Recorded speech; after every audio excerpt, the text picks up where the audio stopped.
honestly. All right, that's our data. Pull it over here. We're getting some success with plots. I'm going to make two if it's okay with you guys. I'm going to make a histogram. And I'm also going to make a box plot, like we learned last time. Because why do we like those box plots? Well, why do I like box plots? You might not like them at all right now. What was neat about the box plots? What do they show us? Oh, I like everything I just heard. They give us the relative position measures, and they also give us outliers if any exist. So I'm going to go ahead and do that. Okay, that's what I get. How many? I'm going to turn the box plot off for starters. Anybody getting a goofy looking graph like that when you run your histogram? Kind of goofy? Yeah. The reason is, as always, is because the TI is deciding what the scales should be, and your job is to go override that. You're trying to do it. Yeah. So I'm going to fix that by going to my window and changing the scale to a 1. My variable values over there, those X's, are 1, 2, 3, 4, 5, 6.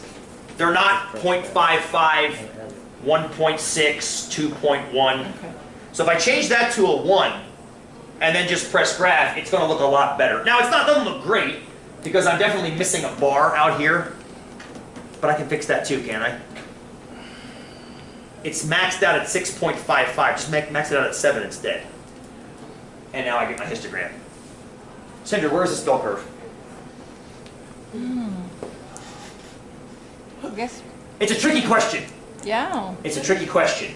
What do you push again so it plays that? Oh, just press graph, Candace. Yeah, zoom stat, you press 1 time to get you close. When you press zoom stat, it gets you close. Once you start finagling, you start pressing graph instead. You're refining your guesses. All Yes, they're right. closer than I thought at first. Say that again. They're closer, the values are closer together than This is why I like to look at two-dimensional representations. It's too hard to look at one-dimensional numbers and make a call based on shape. Thank you for proving the point. Sandra, David, go. Anything that's skewed left. Say that again. It's going to be about be skewed left. Here's one of the trickiest things about skew. Believe it or not, theoretically, this distribution should have 0 skew. Now, you got to remember why. Now, this is going to go against what you think skew means. We've been talking about bell curves versus leaning bell curves, and we've been calling leaning bell curves skewed, right? Yes, correctly. The definition, the mathematical definition of skew, is just a measure of symmetry or asymmetry. This is a very special kind of distribution.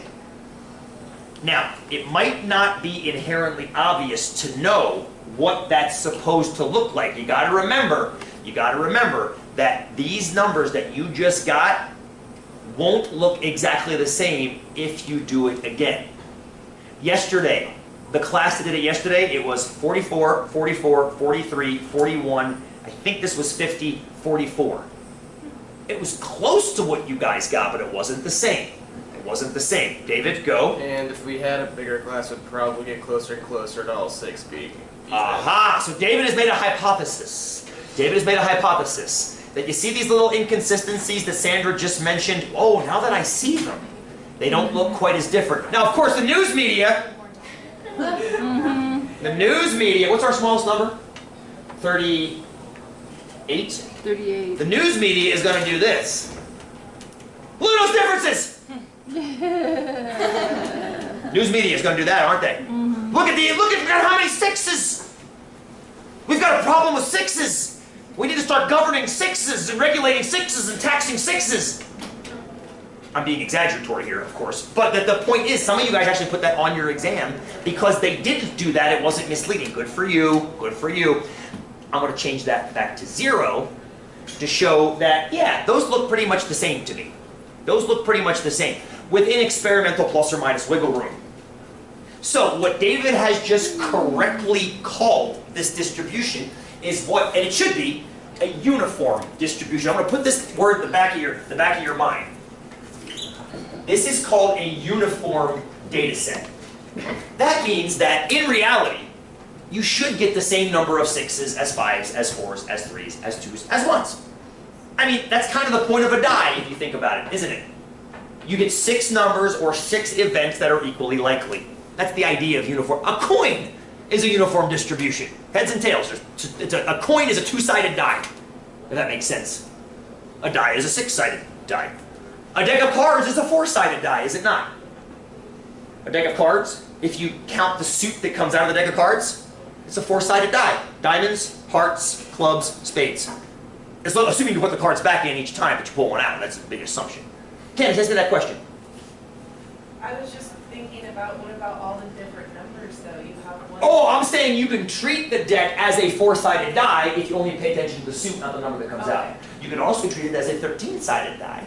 Yeah, because I was thinking about you have one. If you ignore the suits, only pay attention to the numbers, right? Yeah. Is that good? Good for you. Good for you. All I'm saying is, theoretically speaking, David, go ahead. Are you gonna end up having us roll 2 die at once? Yes. Never mind Patience, then. patience. Don't you worry about that. We're getting to that. Patience, I promise. Yeah, we're getting there. And we're going to do three dice probably on Thursday. Because that's actually becomes a gambling game at that point. Yeah, don't worry. We'll get to that. We're getting ahead of ourselves here a little bit. Now, the question Candace, you ran some statistics for me, correct? Okay, you ran some statistics. You said stat, calc, 1-bar stats. Make sure you do L1, L2. Whoops. We get an average roll of 3.6. What the hell does that mean? Average roll of 3.6. What does that Well, mean? you round up to 4 because we can't do a 3. I wouldn't round to 4. I would say 3.6. Honestly, I see what you're saying because of the precision, but I would not round up to 4.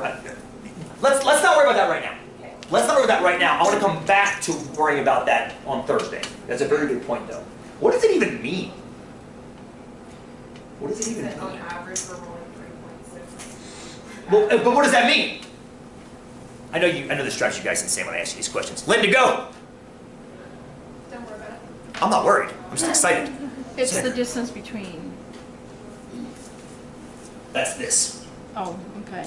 It's the distance between each data point and that. My question is, what is that? This is a very old question, FYI. This is like a 3 or 4 week old question. David? That's the sum. Well, in this case, since we have numbers on each side of the die, it just means that we're rolling a 3.5, but if it were 6 shapes, it would become irrelevant because all of them would be your average. Thank you for over-answering. That was beautiful, by the way, David. So here's the deal. This number right here that I've been telling you guys to ignore for weeks actually does tell us something. This is 945. You guys rolled 43 ones. That's 43 total pips. You rolled 38 twos. That's 76 more pips, correct? 42 threes is, what is that, 126 more pips. 38 fours is something I can't do in my head, 152 more pips. If we add up all those pips that you guys have rolled, you've rolled 945 of them today in this experiment. You rolled, if you count this as 5 pips, that as 6, look at your numbers that you got. 5, 3, 3, 2, 3, 3, 1, 2, 5, 5. If you add all those numbers up, each of you add those 10 numbers together, and then all of you put all your numbers together, you saw a total of 945 pips as a class. If I divide that by the 260, which is how many rolls were done, each of you would have rolled about 3.6 on average. Remember what the average is? It takes all the data and spreads it out. Say it loud. Evenly. We all get the same pip. Now you can't roll 3.6, but that's what the average is. Whenever you hear an average in the news, that's what it's talking about.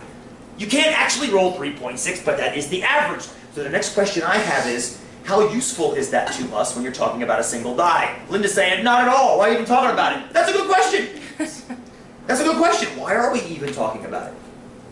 I'm just saying, you can find the average. It is the long-term behavior. More on that when we answered Candace's question too on Thursday. That's kind of a step 4, step 5 kind of thing. Fair? Decent? Believable. Any outliers? Nope. Nope. How do you know? Can't be.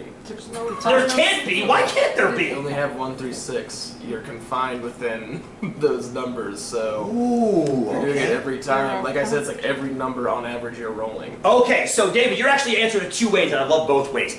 One way is to calculate the outliers using any method you want. But you can do that. I mean, I'll do it for you right here with the modified box plot. Okay, here she comes. Let's just do a graph. Oops. Turn it on. Okay, there it is up top. Let me make it fit a little bit better. Okay, here it is. If there were outliers, you would see them as little boxes off to the side. So that's the cheap cop-out answer as to why there are no outliers. No outliers. Okay, cop-out answer. Better answer. Turn the technology off and think about why there are no outliers. We saw 260 total occurrences of our dice being rolled, yes? Let's look at it this way. Since it really isn't a bell curve, we probably shouldn't talk about an average and a standard deviation because we're too far, in my opinion, away from symmetry to talk about that. Okay? We just looked at the